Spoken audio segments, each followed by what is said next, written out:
Hi, Vicky. Hi, Shane. So today we're going to be talking about... Wait. I have a question for you. Oh. Yeah, I have a okay. question for you today. All right. Have you ever been in a long-distance relationship? Oh, goodness. Vicky, it is too early.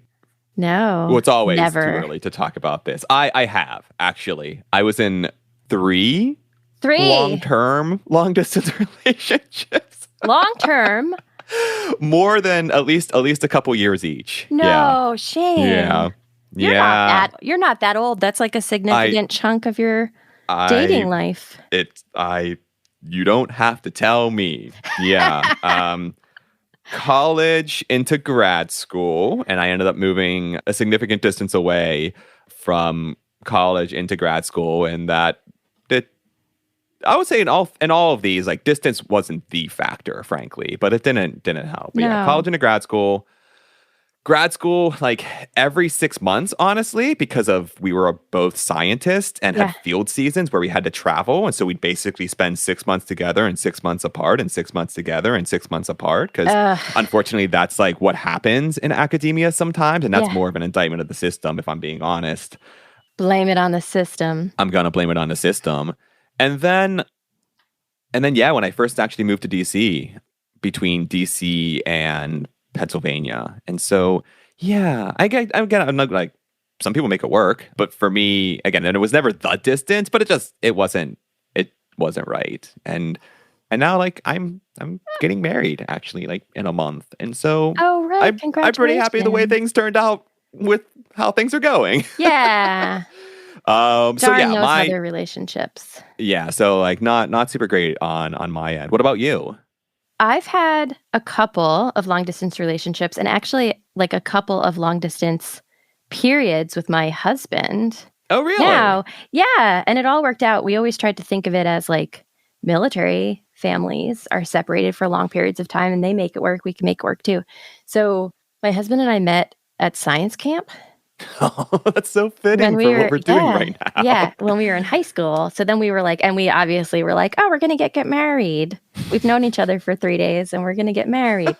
So then we were immediately long distance because we're from different states. And that did not work. But then we went to the same college.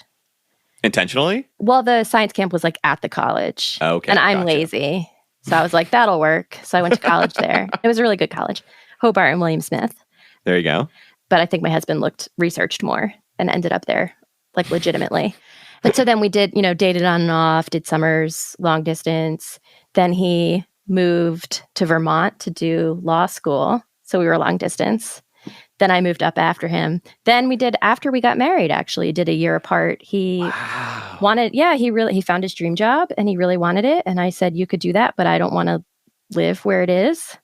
So he moved away for a year. Yeah. And then moved back. Like, we ended up in DC as a result of that. So yeah, we made it work. Look at that. Got a lot of like airline miles.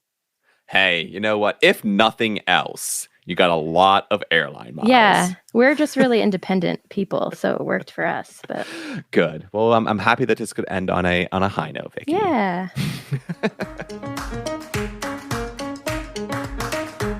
Science is fascinating.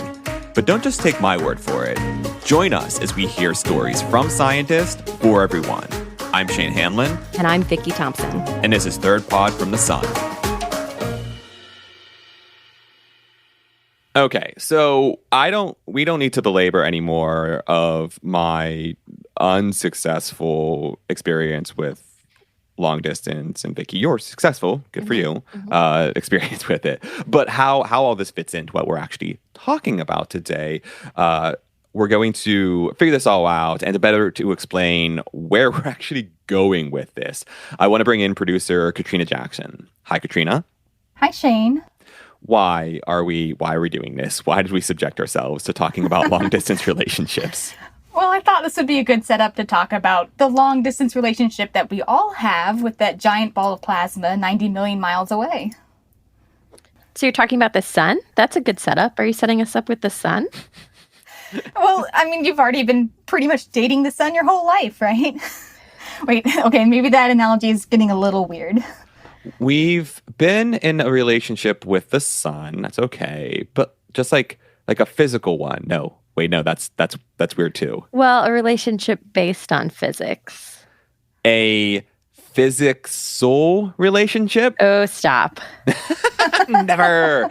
Oh, it brings me so much joy. Okay, so back on track. We are talking about stuff like what? Like how hot it is, or the sun making like plants grow? Like what are we talking about with this relationship? Yeah, so this is more the relationship between the sun and Earth and space weather, that sort of relationship. I see. Okay. See, leave it to Katrina to bring things back to actually being relevant. Back to science. Yeah. And so for this episode, I talked with Thomas Moore, who has had an extensive career in heliophysics for more than 4 decades. And heliophysics, as the name implies, is physics of the sun. But the solar atmosphere actually extends throughout the whole solar system. So it's also the study of how the gases and plasmas from the sun interact with each of the planets, including Earth. So I asked Thom about his career in heliophysics and what he would like to see happen in this field in the future.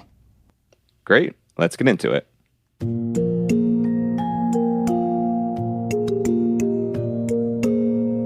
Yeah, so I'm Thomas Earle Moore.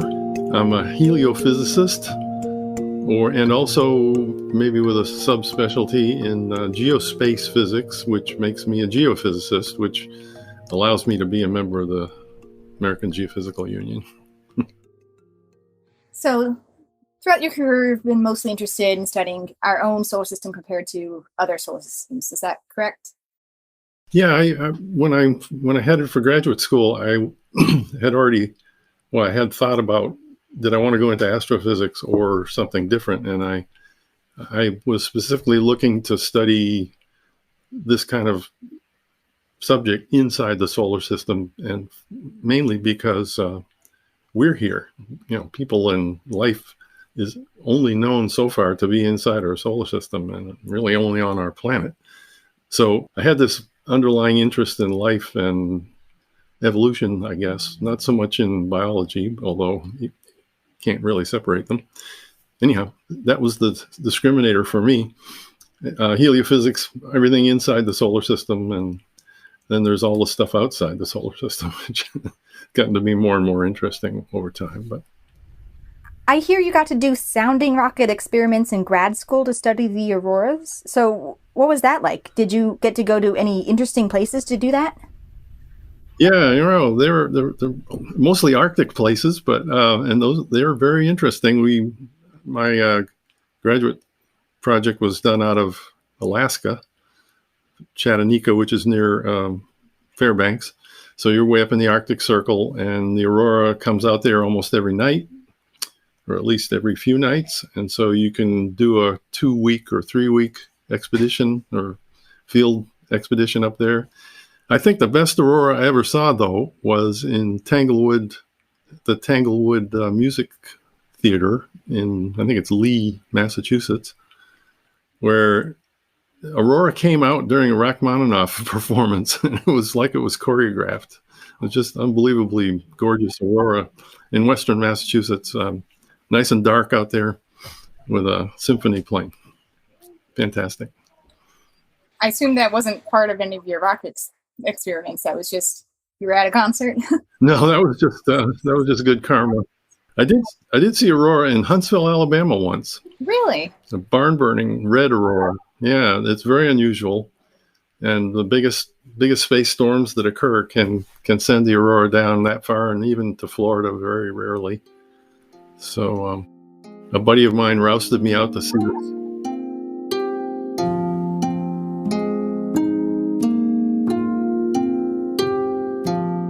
So, question for the two of you: Have y'all ever seen an aurora, like the Arctic aurora? I haven't, unfortunately. I would love to, but haven't been fortunate enough to. I haven't either.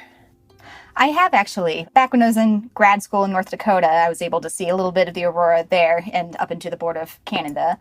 And I've also, in Arctic Sweden, I've seen the aurora there. But I've never seen like a really big, colorful aurora with all the different colors, the greens and the reds and the purple. I've only seen a little bit of the green. So it would be cool to see like a really big, good one. Yeah, I can understand wanting to. I just want to see something full stop. And I assume, I mean, I think the farthest north I've ever been is in parts of Iceland. I figure we're too far south here, obviously, right, to see anything like that.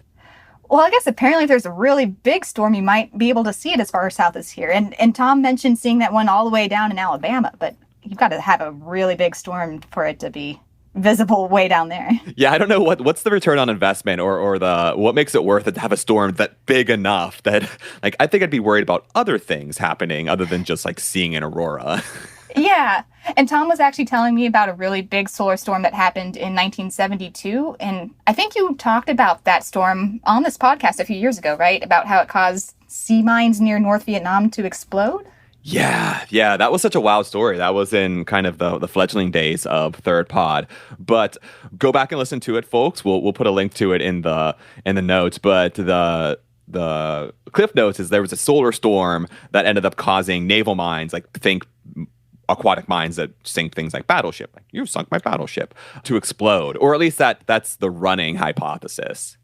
Yeah, so, and a big solar storm like that can cause all these kinds of weird effects on Earth, but generally our atmosphere and our magnetic field protects us from the worst of it. But if you're out in space, and remember what was happening in the space program in the early 1970s. The Apollo missions. Right. Apollo 16 was in April of 1972. Apollo 17 was in December, and this solar storm happened in August. So luckily, astronauts were not out there during this storm. Well, then that's great. But I mean, what if they had been? What would have happened if the astronauts were out there on one of the Apollo missions during that storm? Yeah, they would have been sickened by radiation from the energetic particle fluxes from the part of the storm is tremendous fluxes of energetic particles that basically like sitting near a radioactive source, getting too close to a radioactive source, except you're bathed in them. And you'd be out there relatively unshielded by anything. The space vehicles aren't a lot of shielding, and you're exposed for hours, and you could very easily be so sickened that they might never have been able to manage to make the trip back. Oh, geez. Yeah, I was going to ask, is that something you would have noticed? They would have noticed right away, or is it something that they wouldn't have noticed until later? But it sounds like pretty quickly. It comes on pretty quickly if it's that intense, within hours, a few hours. I would say maybe even quicker than that, depending on the exposure level. But anyway, it was a potentially lethal dose that would have been experienced by astronauts had they been there at the wrong time. I imagine our ability to forecast space weather has gotten better over the years. Would they have been able to know that storm was coming back in 1972? No. The sun is pretty unpredictable. I mean, you kind of can follow what it's doing when it starts having a solar flare or solar mass ejection. The result is sometimes expressed as 1 billion tons of matter going 1 million miles an hour away from the sun, and sometimes that's toward the Earth. Kind of a luck of the roulette wheel where the Earth happens to be at the moment that occurs, or a few days after that occurs. It takes a few days for it to reach the Earth. Would we have any better forecasting for the Artemis missions coming up, for anyone going to the moon in the next few years? If one of these storms came.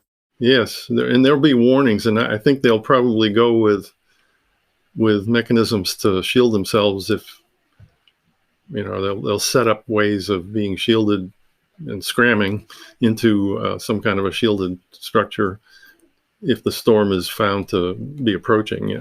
Actually, I don't know if you watch the streaming show For All Mankind. They did a kind of a nice, in some ways, nice sort of dramatization of what would happen on the moon if there were a base up there, a colony of astronauts, and one of the storms occurred. And of course, people were out and about and needed to scram into caves or back to the home base structure in order to get out of the storm. But there were other reasons why certain people couldn't quite do that.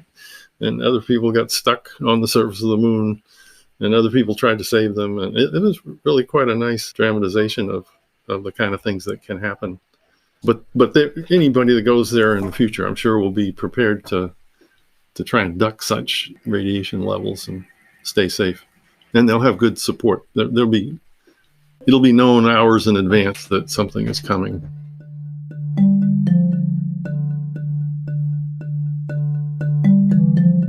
Oh, I really love this mention of For All Mankind. We are not sponsored by, have any affiliation with the show, but I personally really enjoy this show. Have either of you watched it? I haven't. I hadn't watched any of it until I did this interview, and then I was curious about this episode. So I went and watched it. This is the first episode of season 2, so I didn't really know who the characters were. But after I watched it, then I went back and started from season 1, and now I'm almost finished with season 2. Ooh, binge Yeah. it. Yeah, it's super, like, we're not giving anything away, but it's basically what if the space race never stopped, essentially, kind of this alternative history. And it does raise some interesting questions, not just about space per se, but about like what happens if you get stranded somewhere and you can't get back, and things about just like how the political system works. It's from a space perspective, and I'm a nerd. From a nerd perspective, I really enjoy it. Well, so speaking of getting stranded in space and also like the politics of that, has anyone seen Lightyear, the new Buzz Lightyear movie? That's more my speed. I haven't, no. I have seen Lightyear. Yeah. You know what? People, I feel like the folks are giving Lightyear a hard time. I just really enjoyed it. It's just like a fun romp, and it's like a Pixar movie, so it tackles some serious stuff. Yeah. I mean, I feel like maybe I haven't seen For All Mankind, but maybe sounds like it's tackling some of the same issues. Who would have thought people be listening to? I listen to a lot of pop culture podcasts as well. Who would have thought that we'd have a mix of pop culture and sciencey stuff on Third Pod? Yeah. But we are more squarely in the science-y realm and storytelling. So I'm going to be the responsible one here and get us back on track by now deferring back to Katrina to actually get us truly back on track. Yeah, well, so that episode in For All Mankind, it was about the solar storm happening on the moon, and it was an interesting depiction of it, but it can really show why space weather is an important thing to study in heliophysics. We want to be able to understand really well what can happen in these events, and we want to be able to accurately forecast these events. But on the other hand, Thom was telling me that personally he's actually interested in some of the aspects of heliophysics that take place over longer timescales. I've become an advocate in my retirement for worrying about longer term things. There's many fast timescale processes that we've been studying for some time, and all of them are very interesting and becoming better and better known. But I'm kind of an advocate that we need to look into the future as far as we can.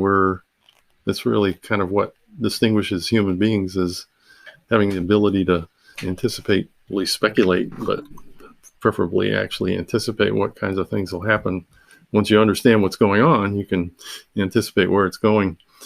And so I'm an advocate for, doing as much advanced thinking as we can, and asking what will be the consequences of something like a geomagnetic field reversal. Our magnetic field flips, reduces near zero and then becomes strong in the opposite direction every about 4 or 5 times per million years. So this is a long time scale. The sun itself, of course, has a magnetic cycle that's 11 years long that I mentioned earlier. And that's important, but and you can actually run a space mission that will last 11 years and witness what goes on over a decade in space. So we've learned a heck of a lot about what that process is and how it works. Going back to the geomagnetic field reversal, when was the last time that happened? How long does it take for that to happen? What would be some effects of that happening? Yeah, it's fairly random, but the average over eons is about 5 times per million years, so 200,000 years. But it's been 750,000 years since there was a real good, solid reversal. Although, about 40,000 years ago, there was almost a reversal where the magnetic field got much weaker and gave some evidence of, it's kind of hard to envision what this dynamo is that makes the magnetic field, although we study that. There are people who are studying that very carefully. It's kind of an irregular somewhat chaotic process, apparently, that isn't periodic. It's not nice, and every 11 years. The sun, by contrast, is pretty regular with its 11-year cycle, although it does hiccup at times and stop the cycle and then restart it. Well, where am I going here with this? The thing with the geomagnetic reversals is that we should be able to understand quite well what would happen to our magnetosphere, what would happen to our interaction with the sun, what the aurora would do during a geomagnetic reversal. And we may have one starting up now, but it'll take a couple thousand years to play out. So when you try to propose studying these kinds of things, you get a bit of pushback that, it's hard to envision a NASA mission that would study a 1,000-year-long process. You can study a 10-year-long process pretty conveniently, but you have to come at it from different angles than the standard way of doing business.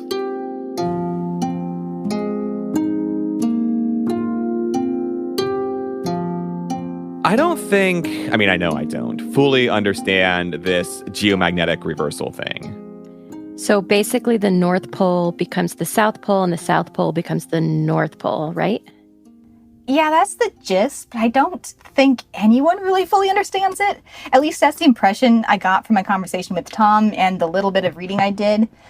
We can tell from rocks when in the past these magnetic field reversals have happened, and the frequency has been super variable. At some points, the geomagnetic field stayed the same for tens of millions of years, and at some points the field was flipping back and forth over just tens of thousands of years. So we know that much, but as for what causes it, when the next reversal will be, and what exactly the effects will be when that field gets reversed, I don't think anyone really knows. That's a really big mystery to solve yet. Yeah, I can see why Thom would be interested in these types of longer kind of timescale phenomenon. It sounds like there's a lot left to study. But how would you even go about studying that? Have you had any sort of pushback to any of these ideas or wanting to study these longer timescale periods? Yeah, well, I have a few proposals that never were funded, in which I had tried to propose some contributions to that. They were basically found, to be, outside the mainstream of concerns in heliophysics, or just not possible to address with a 10-year-long space mission. We need different ways of coming at that problem than 10-year-long space missions, clearly. I ended up somewhat frustrated by those efforts, and maybe this is an expression of that frustration, that I think we really do need to worry about that somehow. I guess I'm really encouraged that NASA has funded the study of what the effect of magnetic fields are on planet atmospheres, whether they help the solar wind to scour the atmosphere off the planet or protect the atmosphere from that scouring. Really encouraged to see that happening. And so I think that's a step in the right direction. Yeah. And what else would you like to see in terms of trying to study these longer timescales? Like you said, a 10-year mission is probably not going to cut it. Are you wanting a mission that lasts longer, or are there other ways to try to approach the problem? Well, I think one fairly obvious thing is to take the theories that we have that we think are pretty good, theories and simulations that we feel are pretty good on timescales that we've worried about so far, and test how they test them on longer timescales. I think that's the immediate thing that could be going on, is the simulation groups could be testing their models and testing them in ranges where they don't normally test them. And that will help to make the models stronger, I think, and more accurate. As far as actually observing things, right? The geomagnetic observations are interesting. Those come from, the upwelling of the crust on the ocean floor and the spreading across the ocean floor. And you see a record across the ocean floor of different magnetic orientations for these that correspond to the various reversals of our field. Beautiful result. A geology result, right? Can't really do that with a space mission. But I think we need to think up new ways of observing this kind of long-term history, and I'm not sure what they are. I'm just kind of waving the flag that it would be important if anybody could figure out how to do that. Yeah, and you talked in your paper about humans wanting something bigger than ourselves to outlive us. What impact on science or on the human story do you hope to leave behind? Well, I'm pretty pleased with the idea that some of these studies are getting funded now, and I contributed to proposing them, and I'm glad to see them getting funded. And I think the younger generation is going to carry that stuff on, and it's very it's an elating thing in relation to see that they're succeeding.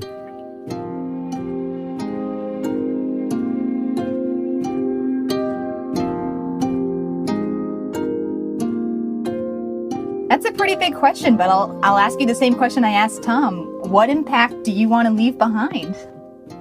This podcast. Yeah. I want to be buried with a copy of this podcast. Yeah, it'll be a much smaller, very more personal version of Carl Sagan et al. Being on Voyager way out in the galaxy. Except I don't know if I don't think I want to be buried. I probably want to be cremated. So we'll just like Oh my God. I know we're getting into some We're stuff really here, getting deep here. But whatever the form of audio is, like however you save audio, like hopefully many years from now, we'll just like set that beside the urn. Oh, I just had a terrible thought of somebody coming along and like dumping out your ashes, and this like 8-track tape falls out. Why is it? Well, I mean, in the future, that would be the equivalent. I'm not that old, Vicky. Like No, my generation was probably equivalent CDs. of an 8-track. All right. Well, that's with that lovely imagery. That is all from Third Pod from the Sun. Thanks so much, Katrina, for bringing us this story, and to Thom for sharing his work with us. This episode was produced by Katrina with audio engineering from Colin Warren. Artwork by Jay Steiner. We'd love to hear your thoughts on the podcast. Please rate and review us, and you can find new episodes on your favorite podcasting app or at thirdpodfromthesun.com. Thanks all, and we'll see you next week. Oh, the ice again. ASMR. I'm like, why did I just put my ear up to the microphone? Like I could hear it better. That's actually worse because then you would get the feedback that Katrina was having. It would come out of the mic, or it would come out of your ears, go into the mic, come out of your ears, go into the mic. Yeah, but so when I was little, my mom, when we were, she'd be driving, and if she had to reverse into a spot, like a parking spot, or like really concentrate, like if there's a tricky situation, she would turn the radio off and she would like yell at us to stop talking because she would need just silence. Concentrate. No, so she would always say, "I can't see, be quiet." So I feel like somehow me putting my ear to the microphone to hear better is related.